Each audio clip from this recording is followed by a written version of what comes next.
Sheila, son hommage poignant à son fils Ludovic 7 ans après sa mort. 7 ans après la mort de son fils, Sheila lui a rendu un hommage émouvant sur Instagram, en publiant un beau cliché d'elle et de Ludovic Chancel, le 7 juillet 2024. Le 7 juillet 2017, la célèbre chanteuse Sheila a perdu son fils unique, Ludovic Chancel, à l'âge de 42 ans.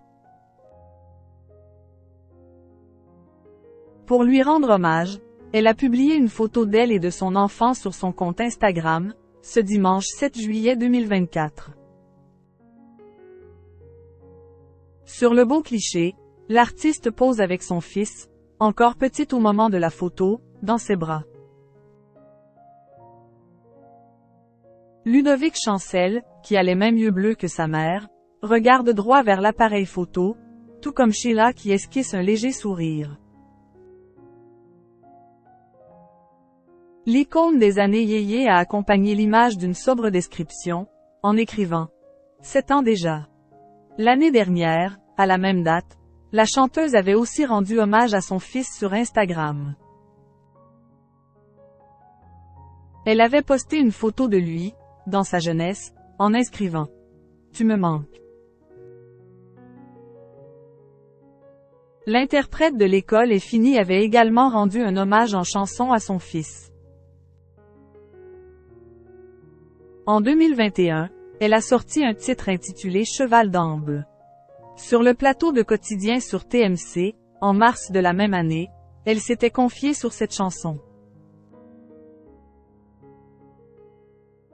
J'ai eu beaucoup de mal à la chanter, ce n'est pas évident, mais j'ai été au bout, je l'ai fait pour lui et de là-haut, je sais qu'il entend. J'avais envie que ce soit quelque chose qui va au-delà d'une chanson. Le reste, fermez juste vos gueules. Quelques mois après sa mort, en novembre 2017, elle avait avoué à Paris Match. Il est la plus belle chose que j'ai eue dans ma vie. Mais je lui en veux encore un peu de m'avoir laissée toute seule.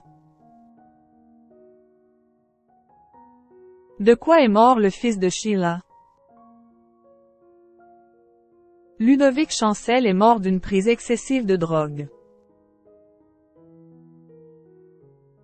Dans les colonnes de Paris Match, le 5 novembre 2017, la chanteuse de 78 ans avait détaillé.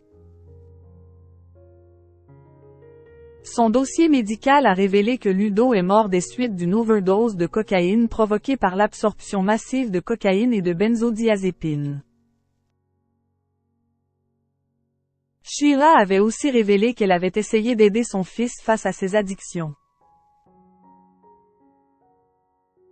J'ai participé au financement de nombreuses cures pour l'aider à se désintoxiquer.